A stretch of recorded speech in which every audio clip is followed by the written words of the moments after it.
लेकिन परमेश्वर ने जगत के निर्बलों को, कंगालों को चुन लिया कि उन्हें मसा करे। हालेलुया। आज हो सकता है आप गरीब हो सकते हैं, हो सकता है आप जरा सुंदर नहीं हो सकते, हो सकता है आप पतले से हो सकते हैं, हो सकता है आप काले से हो सकते हैं, हो सकता है आप मोटे से हो सकते हैं, पर परमेश्वर इन चीजों को नहीं देखता। अगर आपका दिल मसा के लिए भूखा है, अभिषेक के लिए भूखा है, दर्शन के लिए भूखा है, तो परमेश्वर आपको ही मसा करेगा। बाकियों के, आपके भाइयों के मध्य के बीच में प्रभु आपको मसा करेगा, जैसे दाऊद को किया। एलीशा एंड तक साथ उसका चेहरा दिखा एलिया को, और एंड में जो ब्लेसिंग हुई, कोई ऐसी ब्लेसिंग थी कि उस ब्लेसिंग का कोई मुकाबला नहीं कर सकता था। कोई उस ब्लेसिंग जैसी सेम ब्लेसिंग नहीं थी। तो कौन सी अनॉइंटिंग देगा प्रभु आपको? अनमैचेबल अनॉइंटिंग, जो किसी के साथ मैच नहीं करेगी, जब आप एंड तक खड़े रहोगे। हालेलुया। तो आपने स्पेशल लेना है या नहीं लेना है, ये आपके ऊपर निर्भर है।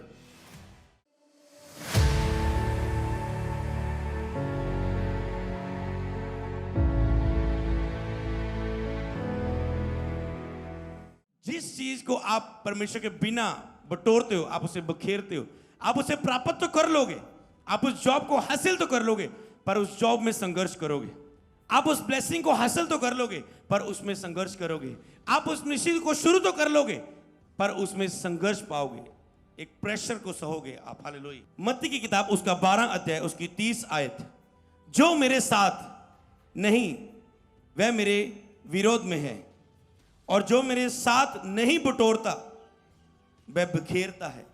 प्रभु कहता है जो मेरे साथ नहीं बटोरता वह बखेरता है। जब तक परमेश्वर आपकी लाइफ में है, मसा आपकी लाइफ में है, होली स्पिरिट के बिना, उसके साथ संगति के बिना, प्रार्थना के बिना, जितना कुछ भी आप अपनी लाइफ में लेना चाहोगे, आप उसे बखेरोगे। मतलब वो आपकी लाइफ में ठहरेगा नहीं, उसमें स्थिरता नहीं होगी। अगर आप प्रभु की संगति में साथ रह के जो चीज को नहीं प्राप्त करते, वो चीज तो आप प्राप्त कर लेंगे, पर वो बिखरेगी। वो मेहनत तो करेगा, मतलब जिस बिजनेस को जो हवा ना बनाए, बनाने वाले की मेहनत व्यर्थ है। प्राप्त तो करोगे, पर आप उसमें हैप्पी नहीं होंगे। प्रभु ने जो मुझसे बिना बटोरता है वो बिखेरता है। हालेलुया। चेले प्रभु के साथ रहे, उन्होंने पाया स्थिरता वाली अभिषेक को। हालेलुया। और वो जानते थे कि प्रभु के बिना हम कुछ भी नहीं है। और बार बार जब अभिषेक के बाद ताव आता था, और वो बार बार प्रभु के चरणों में आते थे और पवित्र आत्मा से परिपूर्ण होते थे। जब उन पर अटैक आने शुरू हुए, तब उन्हें पता चला कि नहीं, हम प्रार्थना के बिना कुछ भी नहीं है। तब कलीसिया को याद आया, नहीं, हमने प्रार्थना करनी है, लो लगा के हमें प्रार्थना करनी है। और जब वो प्रार्थना की, उन्होंने महत्व को जाना, तो परमेश्वर ने जेल की दीवारों को तोड़ दिया, पतरस को आजाद कर दिया। पौलुस और सिलास ने बंदीगृह में आराधना की, वो आजाद हो गए। हालेलुया। और जब तुम भी प्रार्थना करोगे, तुम आजाद होगे, हर एक बंधन से छुटकारा पाओगे। हालेलुया। और अब प्रभु कहता है, जो मेरे चुने हुए के साथ रहेगा, उसके द्वारा अभिषेक मैं इन लोगों में ट्रांसफर करूंगा। आज दो तरह का अभिषेक है। एक आप पवित्र आत्मा के साथ व्यक्तिगत रिलेशनशिप में लेते हो, दो तीन तरह का कह सकते हो। एक आप व्यक्तिगत अकेले की प्रार्थना में मसा हासिल करते हो, आप प्रार्थना करते हो व्यक्तिगत, और पवित्र आत्मा आपको सामर्थ्य से अभिषेक करता है। सेकंड अभिषेक है जो आप इकट्ठे होकर प्रार्थना करते हो, तब पाते हो। इस तरह प्रेरितों के काम, वो सब एक मन एक चित्त होके प्रतिदिन इकट्ठा होते थे। दाऊद का बार बार अभिषेक हुआ। सब दाऊद के सभी भाई बुलाए गए मसा के लिए। बड़े बड़े आ रहे, एक बंदा आ रहा है, ओके, सैमुअल देख रहे, लगता है ये लंबा है, ये चौड़ा है, ये जोधा है, लगता है प्रभु इसे मसा करेगा। परमेश्वर का, तू इसके बाहरी रूप को देख रहा है, मैं मनुष्य के दिल को देख रहा हूं, ये अयोग्य है, मैं इनको नहीं अभिषेक करने वाला। उसे रिजेक्ट। अगला आया, नहीं, नो। प्रभु अगला आया, नो। अगला आया, नो नो नो। कहता है बस कोई और बेटा है? कहता है एक है, वो युद्ध के मैदान में तो काम नहीं करता, वो भेड़ बकरी चराने का काम उसे दिया हुआ है। कहता लाओ उसे। जब दाऊद आया, छोटा, जो रिजेक्ट किया था, अलग था, अपने भेड़ बकरियां चारता था, अलग ताई में था। परमेश्वर आपको अलग ताई में लेके जाता है, ताकि जो आपको तैयार कर सके मसा करने के लिए। हालेलुया। परमेश्वर आपको दुखों में, कष्टों में रहने देता है, ताकि जो आपको अभिषेक कर सके, आपको तैयार कर सके। क्योंकि आपकी तैयारी दुखों में होती है, आपकी तैयारी कष्टों में होती है। कि आप कैसे खड़े रहते हैं उनमें, आप कैसे विश्वास को प्रकट करते हैं, और वहीं पर आपकी परीक्षा होती है कि आपको वो कितना दे सकता है। हालेलुया। और जब दाऊद आया, परमेश्वर ने कहा इसको अभिषेक करें, ये मेरे मन के अनुसार है, मैं इसका तो अभिषेक करना। हालेलुया। और दाऊद का अभिषेक हुआ, उसके बाद दाऊद का फिर अभिषेक हुआ, उसके बाद कुछ सालों के बाद दाऊद का फिर अभिषेक हुआ, तब जाके दाऊद इजराइल का राजा बना। तो दाऊद के जब बार बार अभिषेक हुए, इसी तरह आप लेते हो, कुछ आप पर्सनल प्रेयर करते हो और अभिषेक लेते हो परमेश्वर से, कुछ बातें लेते हैं, और कई वक्त फिर प्रभु उस पर्सनल प्रेयर में आपको भरता है और कहता है मेरे इस अभिषेक के पास जा, इस अगुए के साथ मिल, इसकी मेंटरशिप ले, इसकी अधीनगी में चल, और मैं तुझे वहां पर बढ़ाऊंगा। जिस तरह सैमुएल को एली याजक के पास प्रभु ने रखा कि वो बढ़ता जाए, वो वहां पर रहा, बढ़ता गया है। परमेश्वर और मनुष्य दोनों उससे प्रसन्न थे। एक प्लेस में रखता है प्रभु, ताकि जो आप फिर बढ़ सके उस मसा में, तैयार हो सके उस मसा में। हालेलुया। कि जो परमेश्वर का चुना हुआ है उसे पहचानना। एक अभिषेक आप पर्सनल प्रे करते हो, लेते हो, उसके बाद जब आप इकट्ठे होकर प्रार्थना करते हो, संगति में प्रार्थना करते हो, मिलकर प्रार्थना करते हो, 5-6 जन ग्रुप में इकट्ठे हुए और इकट्ठे होकर प्रार्थना करते हो, फिर प्रभु आप देखता है क्या तुम ग्रुप में काम कर सकते हो, क्या तुम ग्रुप में प्रेम दिखा सकते हो, क्या तुम ग्रुप में नम्रता दिखा सकते हो, क्या तुम ग्रुप में रह के आनंदित रह सकते हो, धीरज रख सकते हो इस ग्रुप में बने रहने के लिए, प्रार्थना में बने रहने के लिए। क्या तुम में इस ग्रुप में कोई तुझसे गुस्सा गिला करे नाराजगी का विषय हो, क्या तुम्हारे अंदर सहनशीलता है कि प्रेम सब कुछ सह लेता है, और वहां पर तेरे फल परखे जाते हैं उस ग्रुप में, तो क्या तुम प्रे कर पाते हो? तो जब आप इकट्ठे होके, हम भी जब इकट्ठे होके कमरे में प्रार्थना करते थे तो पवित्र आत्मा से हम परिपूर्ण होते थे, हमें अभिषेक आता था, हमें गिफ्ट आते थे, हमें विश्वास के आत्मा उतरता था, उसके बाद हम सेवा में आगे बढ़ पाते थे। हालेलुया।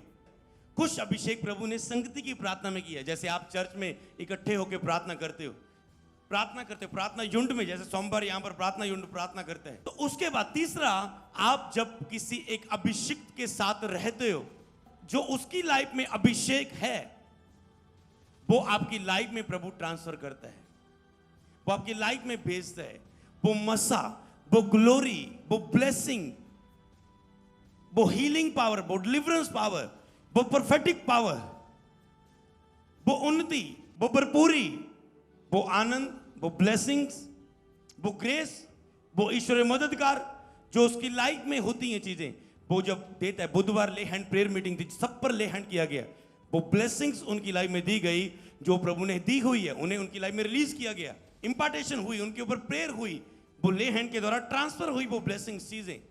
उनकी लाइफ में क्या आएगा? बदलाव का अभिषेक। हालेलुया। आप बदलाव के अभिषेक को देखोगे अपनी लाइफ में। हालेलुया। अद्भुत काम के अभिषेक को आज अपनी लाइफ में आप देखोगे यीशु के सामर्थ्य नाम में। अनॉइंटिंग को समझना, और उसके बाद अब यीशु मसीह ने क्या किया? पहले यीशु मसीह खुद चेलों के साथ थे, अब उसने कहा मैं अपना पवित्र आत्मा तुझे दूंगा, परिपूर्ण होना।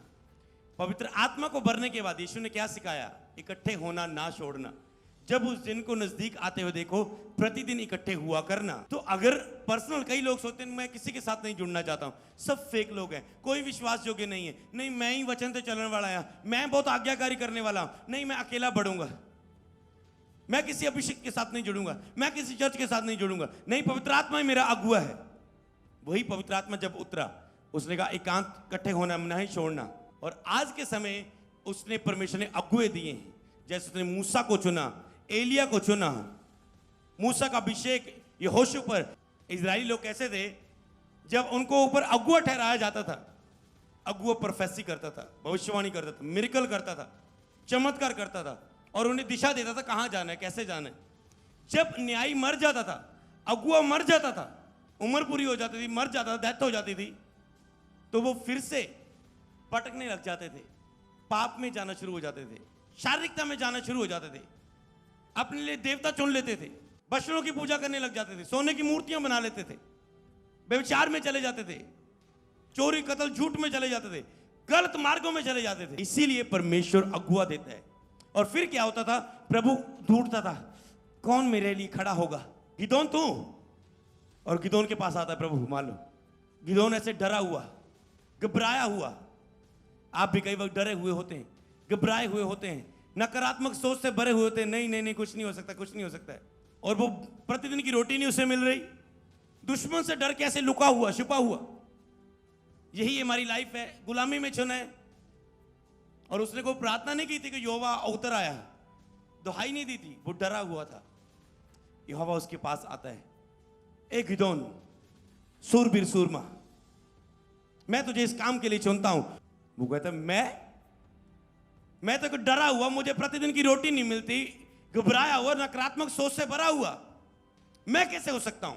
प्रभु कहता है तुम अपने बाहरी रूप को, हालातों को देख रहे हो, पर मैं तेरे अंदर जो आत्मा है उसको देख रहा हूं, तेरे मन को देख रहा हूं, और तू मेरे लिए सूरबीर सूरमा है। हालेलुया।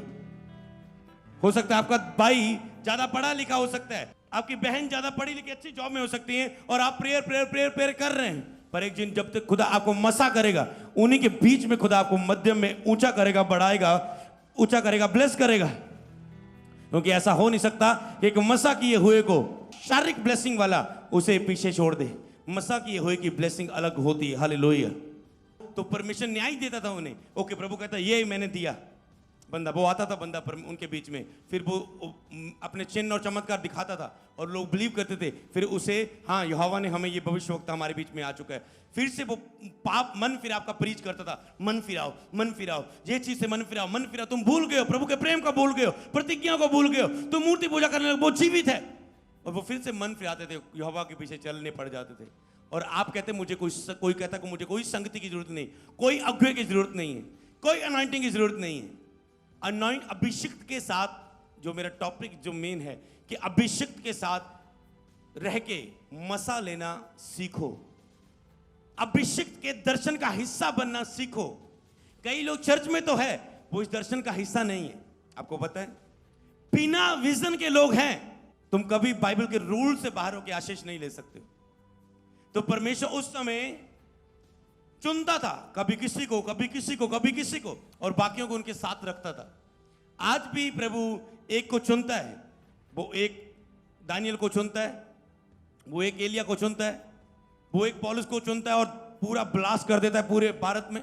वो जो 3-4 चेले एक एक करके निकले, प्रचार किया, कब 400 करोड़ में बदल गए मसीह लोग, पता नहीं चला। हालेलुया। जो 120 पर आत्मा उतरा था, कब ये 400 करोड़ ऐसे करोड़ों में बदल गए, क्योंकि प्रभु उनको चुनता है। ओके, ये रोटी बनाएगा, ये खाना बनाएगा चर्च में, लेकिन जो खाना बनाने के लिए चुना गया, वही बाद से उन्होंने लंगड़े चलाए, अंधे दिखाए, मुर्दे जिलाए।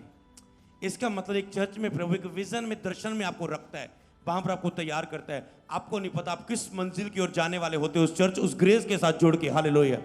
अगर तुम आज के प्रीच को समझ गए, उस मसा के साथ जुड़ के, क्योंकि लोग अभिषेक के साथ रह के भी अभिषेक को नहीं समझ पाते, प्रभु के चुने हुए को नहीं समझ पाते। चेले ऐसी तरह थे, और उन्होंने वो कईयों के आत्मा उतारा, वो अनॉइंटिंग रिलीज की आगे, और आगे से आगे वो मसा बढ़ता गया, बढ़ता गया। वो आगे रिलीज करते गए, लोगों पर वो इंपार्टेशन करते रहे, रिलीज करते रहे, उस अनॉइंटिंग को देते गए, वरदान देते गए, और वो वरदानों के साथ सेवकाई आगे बढ़ती गई। कलीसिया जब गिफ्ट से बढ़ती है तो आप स्थिरता में रहते हो, आप गिरते नहीं हो। फिर जब गिफ्ट आपकी लाइफ में नहीं होते, आप गिरते हो, आप कहते हैं कुछ नहीं है मेरी लाइफ में, तो आप निराशा में जाके पाप में चले जाते हो। आपको एक बिलीवर, विश्वास करने वाली कलीसिया बन के नहीं जीना। आपका विषय बनना चाहिए कि मुझे गिफ्ट्स में बढ़ना है, मुझे वरदानों में बढ़ना है, मुझे आत्मिक अभिषेक में बढ़ना है, मुझे परमेश्वर के लिए कुछ करना है, मुझे इस दर्शन का हिस्सा बनना है, जिस दर्शन में प्रभु ने सेवकाई को चुना है। दर्शन का हिस्सा बनना क्या है? मतलब कई लोग, मान लो कोई चर्च में सेवा में आता है, ये क्या है, ओके जी मैं ब्लेंडर की सेवा लेना चाहता हूँ, ओके वैसे ले रहे हैं हम, ठीक है। ओके मैं चर्च में जॉब करना चाहता हूँ, किसके लिए? पैसे के लिए। बस जॉब कर रहे हैं, पैसा मिल रहा है, ठीक है, बस ठीक है, इतना ही है बस। पर वो दर्शन का हिस्सा नहीं है।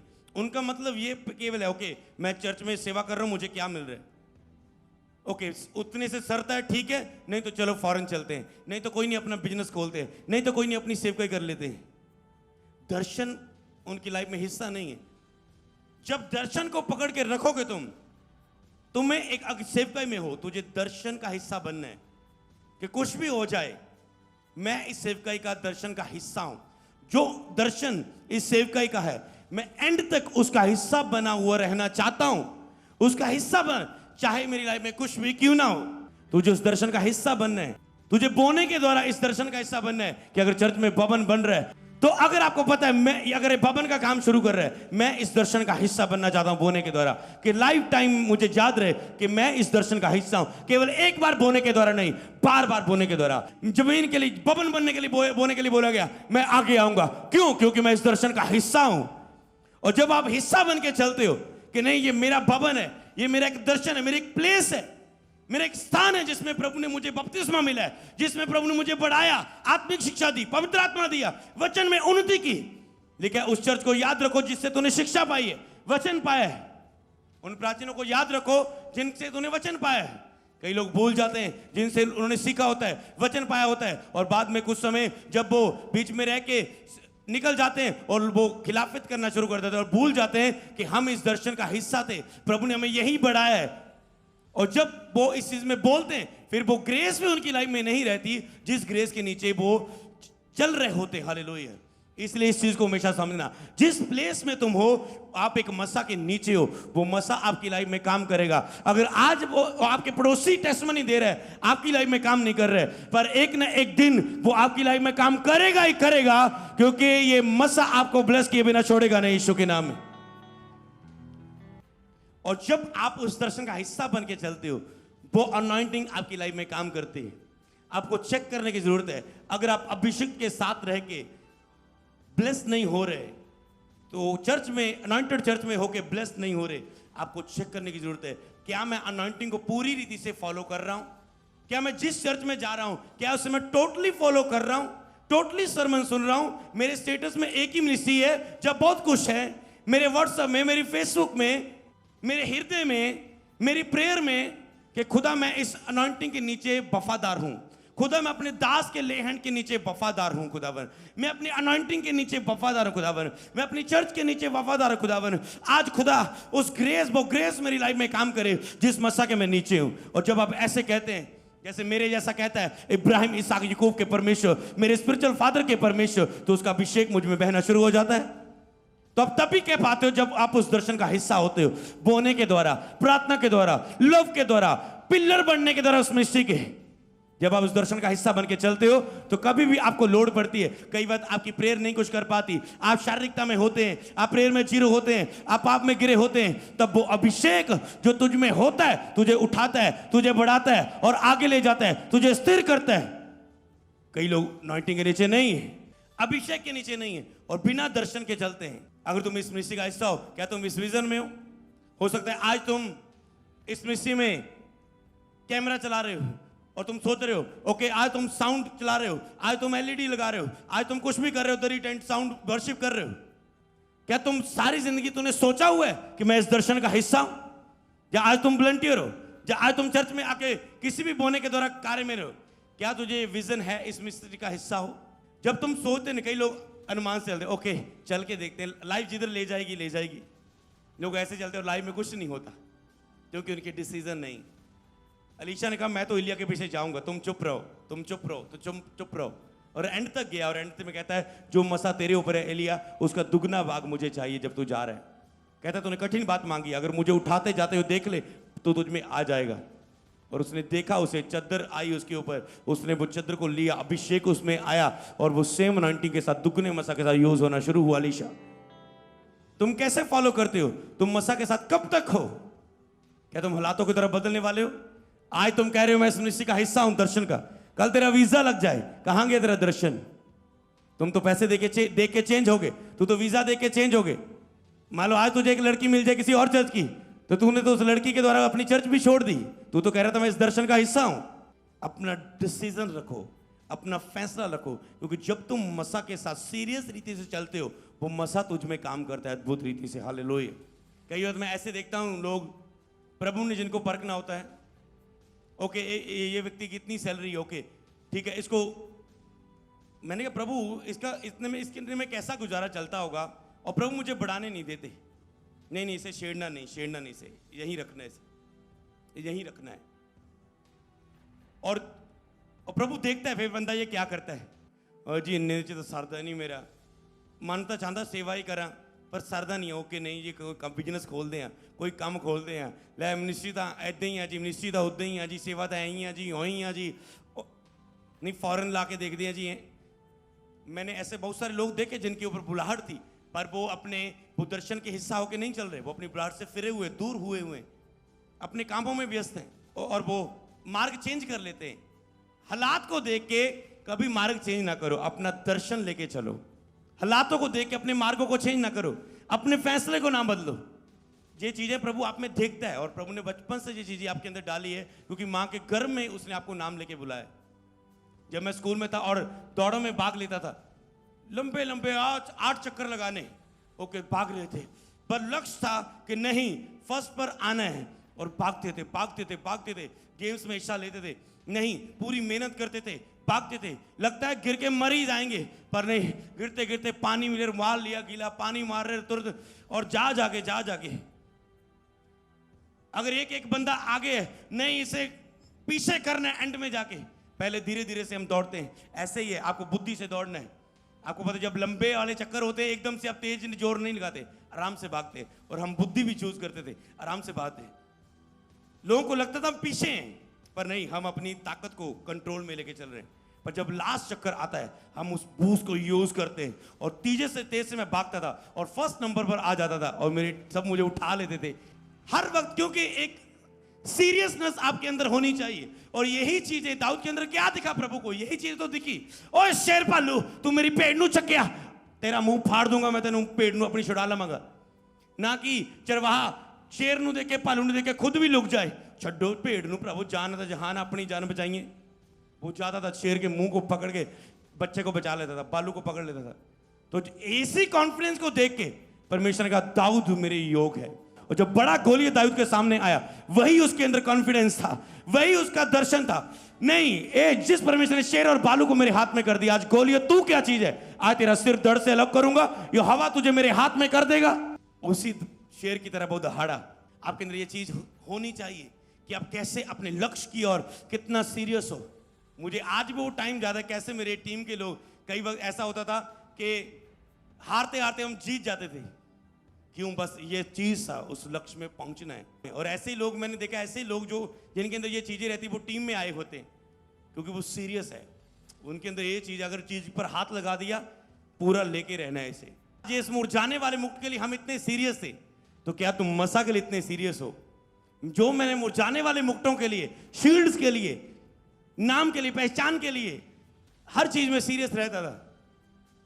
जब मैं प्रभु में भी आया वही चीज थी कि अभिषेक के पीछे भागना, मसा के पीछे जाना, सीखना, डांट खाना, अड़े रहना, खड़े रहना, अभिषेक को ना छोड़ना और फिर वो ग्रेस को हासिल करना अपनी लाइफ में। हालेलुया। क्या तुम सीरियस हो कि अपने लक्ष्य के प्रति तुम कैसे हो, अपने टारगेट के प्रति कैसे हो? अनॉइंटिंग आप में बढ़ोतरी लेकर आती है, ग्रेस लेके आती, बड़े बड़ी काम की ब्लेसिंग लेके आती है। जब पता है मुझे कि मैं एक अनॉइंटिंग के नीचे हूं, एक अभिषेक के अधीन हूं, तो मुझे पता है मुझे बोना है। तो प्रभु ने कहा तूने जो अपने बोने को बढ़ाया है इस बात के कारण तू मेरा भवन बना पाएगा और मेरे भवन निर्माण कार्य को शुरू कर। और बर्थडे वाले दिन 9 जून को भवन निर्माण कार्य को शुरू किया और आज स्पीड के साथ बढ़ रहा है आपके सामने। हालेलुया। तो ये ऐसे ग्रेस देता है, आप अनॉइंटिंग के नीचे बोते हो, आप उस दर्शन का हिस्सा बनते हो और वो दर्शन आपको फॉलो करना शुरू कर देते हैं, आपकी लाइफ में पूरा होना शुरू हो जाता है। वो ग्रेस, वो अनॉइंटिंग आपकी लाइफ में वो आनी शुरू हो जाती है। आपको पता होना चाहिए मैं एक अनॉइंटेड चर्च में हूं, मैं एक जीवित चर्च में हूं, मैं एक ब्लेस्ड चर्च में हूं, मैं एक अधीन रहने वाली चर्च में हूं, मैं एक परमेश्वर के द्वारा खड़े किए दास के द्वारा हूं, दास के साथ जुड़ा हुआ हूं। तो आपको इस दर्शन के साथ सीरियस रहना है। एक चर्च में एक प्रभु के दास बहुत अद्भुत रीति से यूज हो रहे हैं और बहुत सारे लोग जुड़े, टीम में जुड़े, चर्च में जुड़े। जी आपके द्वारा तो प्रभु आपको बहुत यूज कर रहा है, बहुत यूज कर रहा है, जुड़े। और उसके बाद चलता रहा। कुछ समय चर्च में अटैक्स के टाइम आए, कमजोरी के टाइम आए, परीक्षाएं के टाइम आए, डाउन समय आए चर्च में और वो लोग कमियां निकालने लगे, ये वैसा वैसा वैसा, चर्च में ये नहीं, वो नहीं, ऐसा नहीं हो रहा, ऐसा नहीं, ऐसा ऐसा, और वो दोष लिखाते हुए निकल गए। और उसके बाद वो टाइम खत्म हुआ परीक्षा का और उसके बाद वो चर्च फिर से उठी और जो बाद में वो निकले थे वो कहते हम फिर से आना चाहते हैं मैन ऑफ गॉड, हम फिर से आना चाहते हैं इस दर्शन में, हम फिर से आना चाहते हैं। नो, कहते जब तुम कठिन समय में दर्शन का हिस्सा नहीं रहे तो अब तुम्हारे लिए नो एंट्री है। हालेलुया। इसलिए इन चीजों को याद रखना, इन टेस्टमनीज को। सुख में दुख में, जैसे तुम पत्नी के साथ वाचा बांधते हो कि चाहे सुख आए दुख आए मैं तेरे साथ रहूंगी, मैं तेरे अधीन रहूंगी, मैं तेरी आज्ञा मानूंगी। पति कहता है मैं तुझसे प्यार करूंगा, मैं तुझे सारी जिंदगी प्यार करूंगा, सुख दुख में तेरा दुख मेरा दुख होगा। ये वाचा बांधते हैं उनके साथ, हिस्सेदार दर्शन के, सारी जिंदगी साथ चलने का फैसला करते हैं। इसी तरह तुम एक चर्च के साथ, कलीसिया के साथ, यीशु के साथ दुल्हन बन के तूने एक वायदा करना है परमेश्वर के साथ, उस दर्शन के साथ। अगर तुम उस दर्शन के हिस्सा रहते हो, प्रभु भी तुझे परख लेता है, क्या तुम दर्शन के हिस्सा बनने वाली फीलिंग में चल रहे हो या तुम ऐसे ही हवा में आ रहे हो, चर्च उड़ रहे हो, जा रहे हो। और प्रभु तुझे चेक करके उतना ही दे पाता है जितना तुम्हारे अंदर है। प्रभु तुझे देखता है तुम्हारा हृदय कैसा है, तुम्हारा स्पिरिचुअल फादर के साथ कैसा है। सब चेले प्रभु के साथ थे पर पतरस ज्यादा प्यार करता था। पतरस के अंदर ज्यादा ऐसे बातें थी, प्रभु अगर तू है तो पानी दे चलन दी आज्ञा दे, मतलब अज्ञा होता सी हर काम। ओके ठीक है चल, प्रभु कहते, प्रभु को देख रहा है तो चल रहा है पानी पर, लहरों की ओर ध्यान गया, डर गया अगर डूब ना जाऊं, क्या होगा अगर डूब गया, तैरना भी नहीं आता, ऐसे सोचने लगा, डूब गया। प्रभु ने हाथ पकड़कर बचा लिया। ओए शक क्यों किया तूने, डरा क्यों? अगर मैंने कहा तू मेरी ओर ध्यान रख, हालातों को देख के मत चल। जब तुम हालातों को देख के चलोगे डूबोगे, जब तुम प्रभु की ओर देख के, दर्शन की ओर देख के बढ़ते जाओगे तो मंजिल तक पहुंच जाओगे यीशु के सामर्थ्य नाम। जब तुम बिना यीशु के, बिना प्रार्थना के अपनी लाइफ की चीजें बनाने की कोशिश करोगे, अपनी लाइफ सेटल करने की कोशिश करोगे, अपना फेवर लेने के लिए मैन ऑफ गॉड से बहसोगे, अजी मैंने सैलरी बता दो, अजी मैंने घर पा दो, अजी मुझे ये कर दो, मुझे वे कर दो, मुझे वो कर दो, तो तुम मसा को नहीं समझते। पर कई लोग अधीनगी में आते हैं, नहीं जी हम अंत तक अधीनगी में रहेंगे, चाहे कुछ हमारी लाइफ में हो चाहे ना, और फिर एंड में खुदा एक दिन बोलता है उनके लिए, ये मेरे योग्य है, इसको ये अभिषेक करना। हालेलुया। तो ऐसे परमेश्वर आपको परखता है, आपको बढ़ाता है अपनी मंजिल की ओर। अनॉइंटिंग, कि तुम कैसा सोचते हो उस मसा के बारे में, वो वैसा ही काम करता है तेरे जीवन में। तुम्हारा मन प्रभु परखता है कि तुम कैसी चाल चलते हो। अगर मैं तुम्हारी जगह होता, ये मिस्ट्री की सारी जिंदगी मैंने इस दर्शन का हिस्सा बन के चलने, ताकि जो ये मसा मुझ में काम करे, जो ब्लेसिंग इस मिस्ट्री पर आए वो मुझ में आए। अनॉइंटिंग ऐसे फॉलो करती है कि आपने नहीं देखा कि जो मसा मेरे स्पिरिचुअल फादर की जिन में काम करता है वो यहां पर फॉलो करता है, वो तरीके, वो सब चीजें, हर एक के पास ये चीज नहीं है, तो आप देखते हैं कि कैसे वो चीज काम करती है। यही तो आपके लिए कि आप अपने अगुए को कितना फॉलो करते हो, कितना सीरियस हो, कितना उस दर्शन के साथ हिस्सेदार हो, अधीनगी में हो, वो उतना ज्यादा आपकी लाइफ में काम करेगा यीशु के सामर्थ्य नाम में। कौन कितना कैसा सीरियस है, उतना उसकी लाइफ में वो काम करता है। कुछ वचनों को आपको लिखना है, मैं सीधा आपको बता दूंगा उससे, बाइबल में से। रोमियो 1:11 में लिखा है, कहते हैं मैं तुम्हारे पास आना चाहता हूं कि तुझे आत्मिक वरदान दूं कि तुम स्थिर रह सको। इसका मतलब मैं तुम्हारे पास आना चाहता हूं, तुझे हाथ पर हाथ रख के तुझे आत्मिक वरदान दूं। इसका मतलब जिस दर्शन के आप अभिषेक के साथ, चर्च के साथ आप देखते हो कि मैं हर हिस्से में सीरियस हूं, मैं चर्च के लिए प्रार्थना करने में सीरियस हूं, मैं चर्च के हर एक हिस्से में बोने में सीरियस हूं, कि एक दो बार नहीं, जब भी बोने का मौका आया। मैं इस चर्च में लगातार संडे आने के द्वारा सीरियस हूं।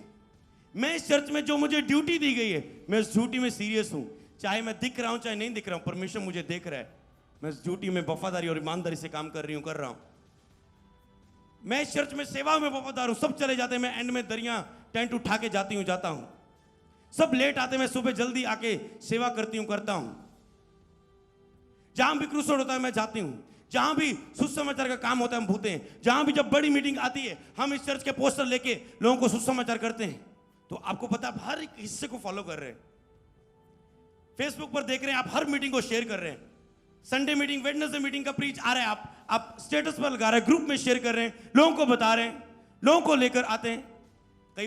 कई लोग चर्च के लिए बहुत अच्छा काम कर रहे हैं, बोने के द्वारा आगे, लोगों को चर्च में लाने के द्वारा आगे। मैंने कहा यार ये गिफ्ट ही होता है कि लोगों को चर्च में लेकर आना, कि तूने इस 1 महीने बाद तेरे द्वारा 5 बपतिस्मे हुए, तेरे द्वारा 8 बपतिस्मे हुए। ये गिफ्ट ही हर एक के बस की बात नहीं, सब अपने कामों में व्यस्त हैं, अपने काम में अपनी ही चिंता कर रहे हैं, पर ये गिफ्ट ही होता है कई लोगों के, वो अनॉइंटिंग के साथ। और मैं एक चीज देख रहा हूं कि वो मुझसे प्यार बहुत करते हैं, वो अनॉइंटिंग से, चर्च से बहुत वफादार है, और इसीलिए प्रभु ने इतना उपयोग भी कर रहा होता है। जैसे मेरे अंदर वो सीरियसनेस थी, लोगों को प्रभु में लाने के लिए, प्रभु के लिए काम करने की, और मैं उनके अंदर देखता हूं कि ऑटोमेटिकली वो उसमें जी पा रहे हैं, उसमें काम कर पा रहे हैं। बोलो, प्रभु का आनंद मेरा बल है, इस वचन से मैं आनंदित होता हूं। तो दूसरा तिमोथेयुस उसका 1 उसकी 6 और 7 आयत कहता है, अब जो मैंने तेरे पास आके हाथ रख के वरदान तुझे दे दिए, उसे चमका, उससे दाहिने बाहिने मत मुड़, उससे बेपरवाही मत कर, उन्हीं के बारे में सोचता रहे, ध्यान देता रहे। मतलब आज से आपका ध्यान रहेगा इस मिनिस्ट्री के दर्शन का हिस्सा बनने के लिए और अपना रिकॉर्ड पेश करने के लिए इस सेवकाई के सामने, परमेश्वर के सामने, ताकि वो मसा तुझ में काम करे। एक मसा आप परमेश्वर के सामने अपना रिकॉर्ड पेश करते हो, आप मसा होते हो। एक आप इकट्ठे होके उस झुंड में अच्छे बन के दिखाते हो, वो आपको बढ़ाते हैं। जब मैं झुंडों में रहता था, मेरी सोच अलग थी। कहीं मीटिंग अटेंड करने के बाद मजाक करते जाना, मैंने सीरियस होके जाना। मीटिंग अटेंड करने के बाद मजाक करते आना, मैंने सीरियस होके वापस आना। मीटिंग को अटेंड करने के बाद घर आके सो के हाँ ही करना, मैंने आके प्रार्थना करना। और प्रभु देख रहा था इसमें अलग बातें हैं कुछ। बाकी उन्हें खिलाफत बोलना, मैंने कहा नो, डोंट वरी, जब हम खुद सेवा करेंगे तब हमें पता चलेगा। अगर कोई सेवा कर रहा है उसकी खिलाफत मत करो, क्योंकि जब तुम खुद करोगे तुम्हें खुद पता चलेगा। अगर तुम इतनी गलतियां करते हो, प्रभु तुझे माफ करता है। अगर किसी सेवकाई में तुझे कुछ तुझे सही नहीं लगता, चाहे वो सही है, तुझे सही नहीं लगता, क्या वो तुझे भी उसको नजरअंदाज ना करना चाहिए? तुझे भी इंतजार ना करना चाहिए कि प्रभु तुझे माफ करे? तो परमेश्वर लोगों को खड़ा करता है, मजबूत करता है, तैयार करता है और दर्शन में लोगों को जोड़ता है, ताकि जब उन पर वो दर्शन, वो प्रतिज्ञाएं उतार सके, वो अनॉइंटिंग, वो गिफ्ट कलीसिया को दे सके और कलीसिया उपयोग हो सकेंगी। कलीसिया आने वाले दिनों में आप गिफ्ट्स में बढ़ोगे और उपयोग होंगे अद्भुत रीति से यीशु के सामर्थी नाम में। और पहला यूहन्ना 2:27 में लिखा है कि अभिषेक जो तुझ में किया गया है वो तुझ में बना रहता है। तुम्हें ये प्रयोजन नहीं कि कोई तुझे सिखाए, परंतु जो मसा तुझ पे आया है और वो मसा तेरी अगुवाई करता है आत्मिक उन्नति के लिए, ब्लेसिंग की ओर बढ़ने के लिए, ईश्वरीय मददगार को आने के लिए, गिफ्ट्स में बढ़ने के लिए, चमकने के लिए, सुसमाचार सुनाने के लिए, रूहों को लाने के लिए। वो मसा कहता है तेरी अगुवाई करता है। देखो कैसे अनॉइंटिंग धक्का देती है। कई लोग अनॉइंटिंग के साथ टोटली फॉलोअर्स नहीं है, टोटली अधीन नहीं है। मान लो कई लोग, कितने लोग ऑनलाइन देख रहे होंगे, पर इनमें से सभी इस दर्शन के हिस्सा नहीं होंगे। ओके, आज हम संडे को हम सुनते हैं इस मिनिस्ट्री का प्रचार, इस दिन सुनते हैं हम इस मिनिस्ट्री का प्रचार, इस दिन सुनते हैं हम इस मिनिस्ट्री का प्रचार, इस दिन सुनते हैं हम इस मिनिस्ट्री का प्रचार। ओके, किस दर्शन का हिस्सा हो पता नहीं, कहां बोते हो दशवांश पता नहीं, ऐसे फॉलो करेगा वो अभिषेक। तुम केवल ज्ञान को सीख रहे हो, तुम्हें अलग ज्ञान की जरूरत नहीं है। आपको बताऊं, ज्ञान आपने बहुत कुछ सीखा होता है, आपको जो आपने सीखा है उसमें चलने की ग्रेस चाहिए होती है आपको, जो आपको एक अभिषेक के साथ जुड़ के मिलती है। हालेलुया। ज्ञान आपके अंदर प्रार्थना का ज्ञान नहीं है कि प्रार्थना जरूरी है, फिर भी नहीं कर पाते हो? क्या आपके पास नहीं पता कि आपको बाइबल पढ़ना जरूरी है, फिर भी नहीं कर पाते? क्या आपको नहीं पता कि श्वास बोना जरूरी है, फिर भी क्या आपने आपसे पूछो क्या 2 साल तुम लगातार श्वास मिस किए, तूने चले हो, लगातार बोया तुमने, क्यों मिस हुआ? फिर क्या ज्ञान तुझे नहीं पता जाके सुसमाचार सुनाना है, प्रभु की लास्ट आज्ञा है? कि ज्ञान तुझे नहीं पता आंखें से पवित्र रखना है? क्या पवित्र आत्मा के बारे में नहीं पता, अन्य भाषा के बारे में? बात तो भरने की है, बात उसमें चलने की है। और वो ग्रेस तुझे मिलती है जब तुम एक अनॉइंटिंग के साथ जुड़ते हो, एक ही मिनिस्ट्री को फॉलो करते हो और वहां पर अपना विश्वास बोते हो, वहां से सीखते हो, हर काम में हिस्सेदार रहते हो और वहां के लिए सीरियस होकर चलते हो, और फिर वो टोटली अभिषेक आपको ग्रेस देता है। लेकिन जो मसा तुझ में किया गया है, पौलुस कहता है मैं तुम्हारे पास आऊंगा, फिर अब मैंने तुझ पे हाथ रख दिया है, फिर जो हाथ रख के दिया उसे चमका दे। और फिर वो कहता है कि जो तुझे दिया गया है, कहता है वो तुझ में बना रहता है। वो अभिषेक जो तुझे किया गया है, तुझे हाथ रख के अगुए के द्वारा तुझे दिया गया है, तुझ में बना रहता है, वो तेरी अगुवाई करता है। तुझे ये प्रयोजन नहीं क्या करना कैसे करना, ये अभिषेक तुझे धक्का लगाता रहता है। क्या तुम सीरियस हो? जब तुम मिलते हो तुझे को वर्ड दिया गया ये काम करो, क्या तूने वो किया? क्या तुम बढ़ोतरी को शो कर रहे हो? तुम सीरियस हो रहे हो? क्या तुम में आत्मिक समझ है? क्या तुम सचमुच अनॉइंटिंग से प्यार करते हो? क्या तुम अब मसा लेने के लिए अभिषेक के पास आए कि अभिषेक को लेने के लिए प्रभु के पास आए?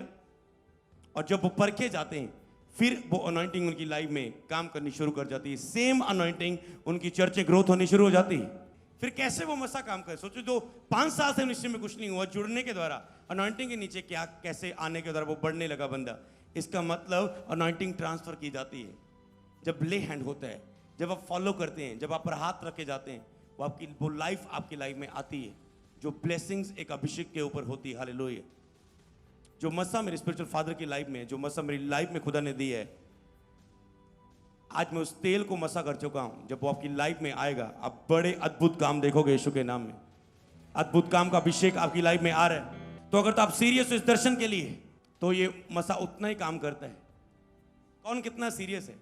मान लो अगर मैं हमेशा दशवांश ही बोता रहूं अपने अगुए की चर्च में और कभी अपना स्पेशल सीड ना बोऊं, तो क्या मैं मसा में बढ़ूंगा? यही तो सीक्रेट होते हैं। मैं तो बस उतना ही कर रहा हूं जितना मेरा फर्ज है। मैं नहीं शो कर रहा हूं प्रभु मुझे अधिक चाहिए मसा। जब मैं अधिक शो कर रहा हूं, ओके ये मेरा स्पेशल सीड, ये मेरा न्यू ईयर का स्पेशल सीड, ये मेरा साल एंड होने का धन्यवाद का स्पेशल सीड, ये मेरा इस बात में स्पेशल सीड, ये मेरा दशवांश, ये मेरा इस बात में स्पेशल सीड। अब ऐसे अनॉइंटिंग आप में उतरती है। जब गिनती 11 उसकी 24 और 25 को पढ़ेंगे, तब मूसा ने बाहर जाकर प्रजा के लोगों को यहोवा की बातें कह सुनाई और उनके पुरनियों में से 70 पुरुष इकट्ठा करके तंबू के चारों ओर खड़े किए। मूसा ने जो बातें परमेश्वर से मिली थी उन्हें कह सुनाई और 70 पुरुष तंबू के बाहर खड़े किए गए। तब यहोवा बादल में से होके उतरा। सोचो, यहोवा 70 पर डायरेक्ट नहीं उतरा, बादल के खंभे में से, ऐसे बादल में से होके उतरा और उसने मूसा से बातें की कि जो आत्मा उसमें था उसमें से लेकर उन 70 पुरनियों में संवादे। परमेश्वर ने खुद क्यों नहीं 70 को अभिषेक किया? कहता मूसा जो तुझ में आत्मा है, अनॉइंटिंग है, इन 70 में संवादे। तेरी बॉडी के अंदर इन पर ले हैंड कर, इंपार्टेशन कर, इनमें पर ये ट्रांसफर कर इनके अंदर ये। और जब वह आत्मा में आया तब वह नबूवत करने लगे। मतलब चमत्कार शुरू हुए, भविष्यवाणियां शुरू हुई। वो भी नबूवत करने शुरू कर चुके थे जब उनके ऊपर वो रिलीज किए गए 90। परमेश्वर ने क्यों चुना अपने दास को उनके ऊपर ट्रांसफर करने के लिए? इसी तरह प्रभु एक कलीसिया में एक अगुए को चुनता है। प्रभु ने एक मूसा को चुना इजरायलियों की अगुवाई करने के लिए, और फिर जब वो वचन जो अगुआ देता है वो परमेश्वर से आपको देता है, और जब आप उसे सुनते हैं, मानते हैं, उस दर्शन का हिस्सा बनते हैं, तो वो वर्ड आपकी लाइफ में काम करते हैं। और मेरा बिलीव है अगर आज से आप सीरियस होके इस मसा के साथ, दर्शन के साथ जुड़ोगे और अपने कर्मों के तरह शो करना शुरू करोगे कि मैं इस दर्शन का हिस्सादार बनने रहना चाहता हूं, मैं अपनी पूरी लाइफ सरेंडर करता हूं, इस मिस्टी के सामने सरेंडर करती हूं। जब आप लक्ष्य लेके चलते हो फिर वो चीज आपको मिलती है, तो वो आपको देगा ही देगा यीशु के सामर्थी नाम में, क्योंकि वो आपके हृदय को जांच लेता है पहले ही, लेकिन वो आने वाली बातों को जानता है तुम क्या करने वाले हो। अगर तुम मसा को समझ गए, तुम कभी शून्य नहीं होंगे, तेरे पास प्लस होगा, तुम कभी माइनस में नहीं आओगे यीशु के सामर्थी नाम। क्या तुम सीरियस फॉलो करते हो? तो कई लोग ऑनलाइन देखते होंगे, लाइव देखते होंगे, पर वो टोटली हिस्सेदार नहीं होंगे। पर कई लोग ऐसे होंगे जो हिस्सेदार होंगे इस मिनिस्ट्री के, टोटली बोने के द्वारा हर मीटिंग को देख रहे होंगे वो और बोते होंगे, चाहे मेरी लाइफ स्टैंड हो चाहे ना, चाहे मेरी लाइफ में कमी रहे, चाहे दुख रहे, चाहे तकलीफें रहे, मैं इस दर्शन के हिस्से से फिरूंगा नहीं। और एंड में वही लोग मसा किए जाते हैं, वही लोग इंपार्टेशन किए जाते हैं, वही लोग मसा के साथ बढ़ के आगे उपयोग होते हैं, अपनी ब्लेसिंग की ओर बढ़ते हैं जब वो इस दर्शन का हिस्सा रहते हैं।